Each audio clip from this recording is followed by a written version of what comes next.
Bueno, nos metemos en el tema Medio Oriente. ¿Tengo a alguien en el exterior? No, sí, ya sé que tengo a Cecilia, pero ¿tengo a alguien en el exterior? No. Cecilia Denote está aquí, es politóloga ahora. Celi, ¿qué tal, Ceci? ¿Todo bien? ¿Cómo estás? ¿Todo bien, Eduardo? ¿Cómo estás viendo la situación de Medio Oriente? La verdad, bueno, complicada porque estamos a pocos días de que se cumpla un año del ataque de Hamás. 3 días. Y no solamente que la guerra continúa, la guerra en la Franja de Gaza, sino que todavía tenemos 101 personas secuestradas en Gaza, 8 de ellas argentinos. Pero al mismo tiempo todos los otros frentes, ¿no? que se han ido abriendo, no solamente el Líbano, el otro día el ataque directo de Irán con más de 190 misiles balísticos, hoy incluso había un ataque con drones desde Irak, los ataques también constantes desde Yemen. Entonces tenemos una guerra en la que se abren muchos frentes, ahora incluso está la negociación entre Israel y los Estados Unidos de cuál va a ser la respuesta de Israel a ese ataque iraní, porque Israel ha decidido continuar con la operación limitada que está haciendo en los pueblos fronterizos del Líbano, destruyendo infraestructura militar del Hezbollah, pero todavía no ha respondido ese ataque.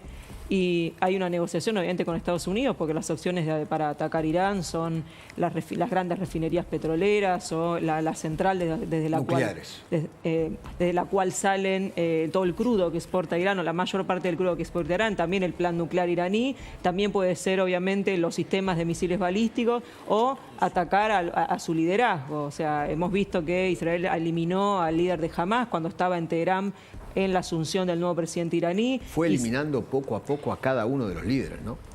De Hamás y de Hezbollah. De Hamás y de Hezbollah.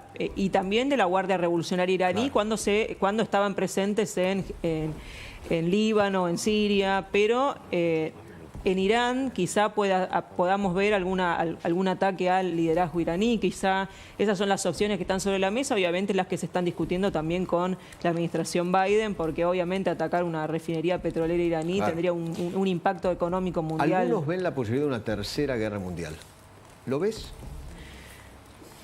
La verdad no lo sé. ¿Por qué depende? En general también había ¿Que se meta a Estados Unidos, por ejemplo? Claro, pues en general había mucha gente también hablaba de que podía hablarse de una tercera guerra mundial con la invasión de Rusia a Ucrania. Sí, claro. Llevamos, ¿cuánto? De esa guerra más de 2 años. Claro. Ahora tenemos este conflicto en Medio Oriente que se está regionalizando cada vez más. Yo creo que en caso de intervención directa de alguna de las potencias como Estados Unidos o incluso otras, podríamos hablar de un conflicto mayor, pero no sé hasta qué punto podemos. Sé que siempre está, incluso de hace mucho tiempo, ver cuándo podemos hablar de la Tercera Guerra Mundial, pero yo intentaría ser más prudente en ese sentido y tratar, y esperemos que no sea una cosa que escale todavía más. Cuando escuchás a algunos que dicen, por ejemplo, en estos momentos Israel está invadiendo el Líbano.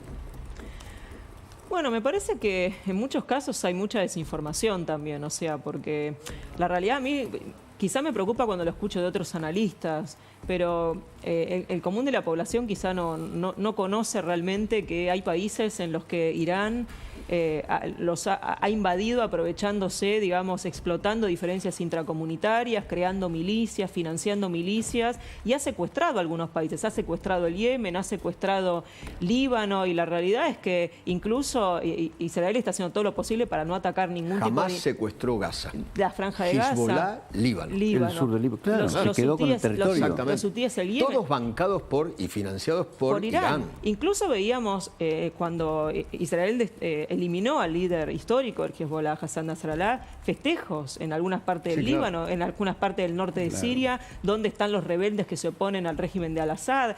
Entonces, la realidad es que creo que lo que hay que entender es que hay está la República Islámica de Irán, que ha creado todas estas milicias, que está desestabilizando la región, porque Irán en este momento ocupa 4 países. O sea, ocupa 4 países, ocupa Irak, ocupa Yemen, ocupa Líbano y ocupa Siria. En Siria ha sido responsable de una masacre contra la población siria. Hace más de 11 años que hay una guerra civil en ese país, con más de 500.000 de muertos.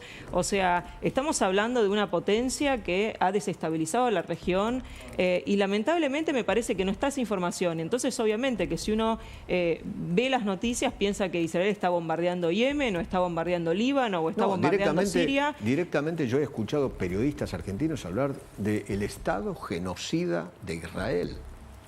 Sí, a mí me llama mucho la atención también esas declaraciones porque incluso el otro día veía que una persona diciendo se va a cumplir un año de que Israel invadió la Franja de Gaza.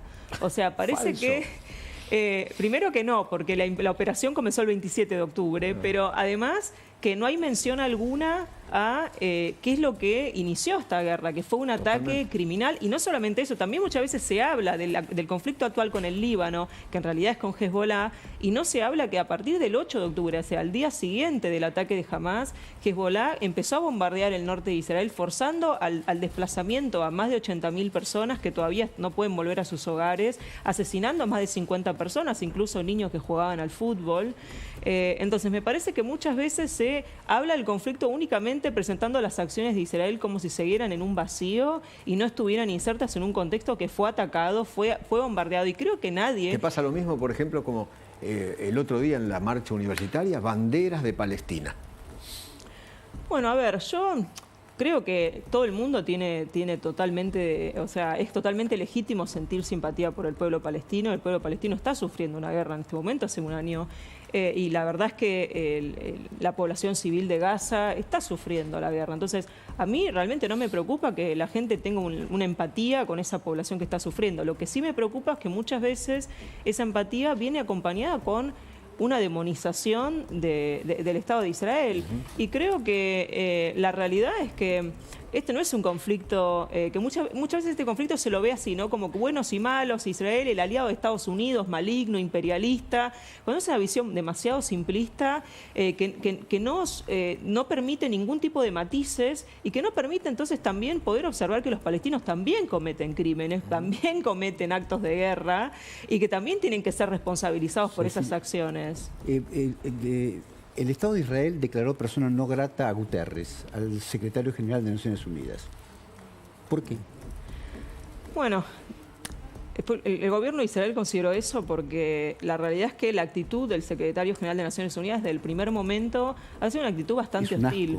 O sea, creo que lamentablemente en este conflicto también hemos visto muchas organizaciones que se supone que deberían ser neutrales y no lo están siendo. El secretario Guterres, pocos días después de la masacre del 7 de octubre, dijo que era una masacre que no se daba en un vacío, sino que se daba en el contexto de 76 años de opresión del pueblo palestino. Entonces, me parece que no solamente es una visión justificatoria de la masacre, sino también que es una reducción del pueblo palestino a Hamás cuando la inmensa mayoría de los palestinos no invadieron Israel. Además, hubo funcionarios de la ONU que eran miembros de Hamás. Ni hablar que parte de funcionarios de la UNRWA, o sea, de la Organización para los Refugiados Palestinos, participaron directamente el 7 de octubre y la ONU tuvo que reconocerlo.